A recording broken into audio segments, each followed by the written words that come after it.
Hi friends, ഇന്ന് ഒരു fish fry ആണ് ഞാനിവിടെ കൊണ്ടുവന്നിട്ടുള്ളത്. ഇപ്പോഴത്തെ ട്രെൻഡിങ് ആയിട്ടുള്ള മസാലകളൊന്നും പുരട്ടി കുറച്ച് നേരമൊന്നും വയ്ക്കണ്ട. മീൻ കഴുകി കൊണ്ടുവന്നാൽ ഉടനെ തന്നെ ചെയ്യാൻ പറ്റുന്ന ഒരു ഈസി ഫ്രൈ ആണ്. നല്ല ടേസ്റ്റിയാണ്. അതിന് ഉപയോഗിച്ച മസാലകളെല്ലാം അത് ആവിയിലിരുന്ന് നല്ല ഒന്ന് വെന്ത് വരുമ്പോൾ നല്ല ടേസ്റ്റാണ്. അപ്പോൾ ഇതുപോലെ തയ്യാറാക്കി നോക്കുക. അപ്പോൾ അതങ്ങനെ ചെയ്യണമെന്ന് നോക്കിയിട്ട് വരാം. ഹായ് ഫ്രണ്ട്സ്, ഇന്ന് ഒരു ഫിഷ് ഫ്രൈ ആണ് ചെയ്യണത്. അത് ഇപ്പോഴത്തെ ട്രെൻഡിങ് ആയിട്ടുള്ള ഒരു ഫിഷ് ഫ്രൈ. അതിലേക്ക് ഞാൻ മുളക് പൊടിയല്ല ഉപയോഗിക്കുന്നത്. മുളക് കുതിർത്ത് അരച്ച പേസ്റ്റാണ് ഞാൻ ഉപയോഗിക്കുന്നത്. അപ്പോൾ ഇതെങ്ങനെ ചെയ്യണമെന്ന് നമുക്ക് നോക്കാം. ഫസ്റ്റ് ഞാൻ കുറച്ച് എണ്ണ ഒഴിച്ചിട്ടുണ്ട്. അതിലേക്ക് ഫ്ലെയിം സ്ലോയിൽ വയ്ക്കണം.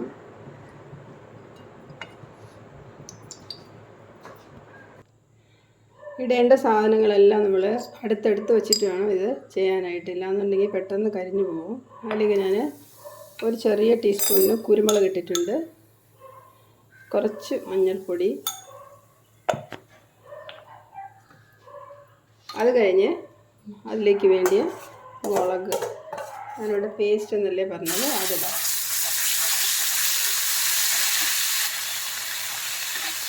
അതൊക്കെ എല്ലാം കൂടെ ഒന്ന് നല്ല മിക്സ് ചെയ്യണം.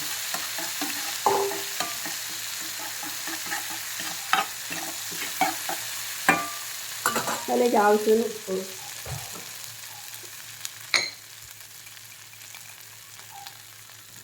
മീനിന് ആവശ്യമുള്ള ഉപ്പ്,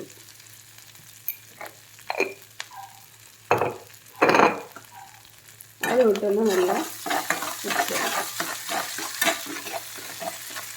എന്നിട്ട് ഇതിൻ്റെ പുറത്തേക്ക് നമ്മൾ കഴുകി എടുത്ത് വെച്ചിരുന്ന ഫിഷ് ഇടാം.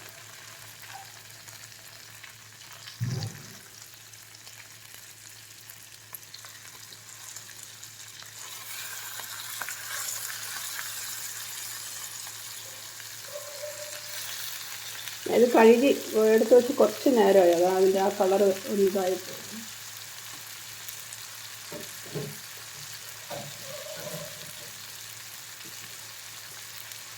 ഞാൻ അതിൻ്റെ പുറത്തേക്ക് കുറച്ച് ഉള്ളിയും പച്ചമുളകും കൂടെ ചെറുതായിട്ട് അരിഞ്ഞ് വെച്ചിട്ടുണ്ട്, അതിടാം.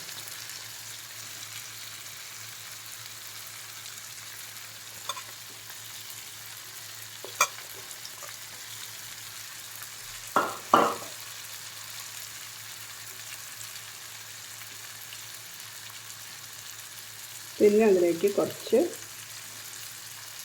എത്ര മീനാണോ ഉള്ളത് അതിനനുസരിച്ചുള്ള പുളി ഒഴിച്ചാൽ മതി. ഒരു സ്പൂൺ പുളി മതി.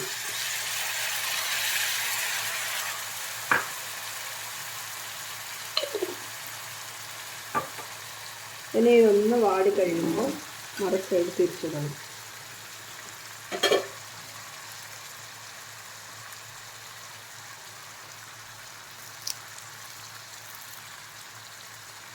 കുറച്ച് കറിവേപ്പിലയും കൂടെ അതിൽ കൊടുക്കാം.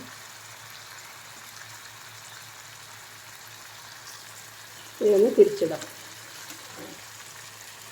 പതുക്കെ തിരിച്ചിടാം. അപ്പോൾ മറു സൈഡും കുറച്ചുകൂടെ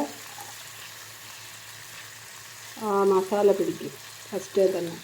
അധികം മൊരിയുന്നതിന് മുന്നേ രണ്ട് സൈഡും ഒന്ന് തിരിച്ചിടണം.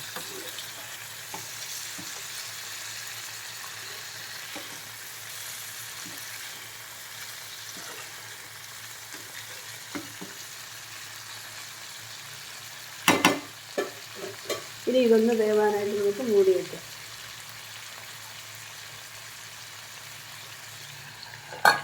ഇങ്ങനെ പുളിയൊക്കെ ഒഴിച്ച് നമ്മൾ വയ്ക്കുമ്പോൾ ആ ഫ്രൈ ചെയ്ത് നല്ല വറ്റിച്ചെടുക്കുന്നത് പോലെയാണല്ലോ. അപ്പോൾ കുറച്ച് നല്ലോണം ഒന്ന് പിടിക്കുക. ലോ ഫ്ലെയിമിലാണുള്ളത്, അങ്ങനെ വെച്ച് നല്ലോണം മൂടി വയ്ക്കും. ഒരു 5 മിനിറ്റ് കഴിഞ്ഞ് തിരിച്ചത് ഒന്നുകൂടെ തിരിച്ചിടണം. ഒരു വശം നല്ല വെന്തെന്ന് തോന്നുന്നുണ്ട്, അതൊന്ന് തിരിച്ചിടാൻ നോക്കുക. രണ്ട് സൈഡും നല്ല മൊരിയിച്ചെടുക്കണം. അപ്പോൾ നോക്കി തിരിച്ച് മറിച്ചിട്ട് മൊരിയിച്ചെടുക്കണം. അപ്പോൾ കറക്റ്റ് വേവാവുകയുള്ളൂ.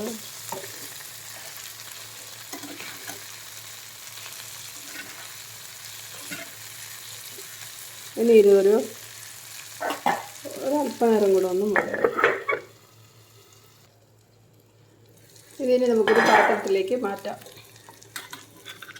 2 സൈഡ് നല്ല മൊരിഞ്ഞിട്ടുണ്ട്. അപ്പോൾ ഇപ്പോഴത്തെ ട്രെൻഡിങ് ആയ ഫിഷ് ഫ്രൈ ഞാൻ നല്ലതായിട്ട് ഫ്രൈ ചെയ്തെടുത്തിട്ടുണ്ട്. ഞാൻ മുളക് പൊടിക്ക് പകരം മുളകിൻ്റെ പേസ്റ്റാണ് ഉപയോഗിച്ചിട്ടുള്ളത്. പിന്നെ കുരുമുളക്, പുളി, ഉള്ളി എല്ലാം കൂടി ചേർന്നുള്ളൊരു നല്ലൊരു ടേസ്റ്റി ആയിട്ടുള്ളൊരു ഫിഷ് ഫ്രൈ. ഇതുപോലെ എല്ലാവരും ഒന്ന് ട്രൈ ചെയ്ത് നോക്കും. അടുത്ത് നല്ലൊരു വീഡിയോ ആയിട്ട് വരുമായിരിക്കും. ബൈ.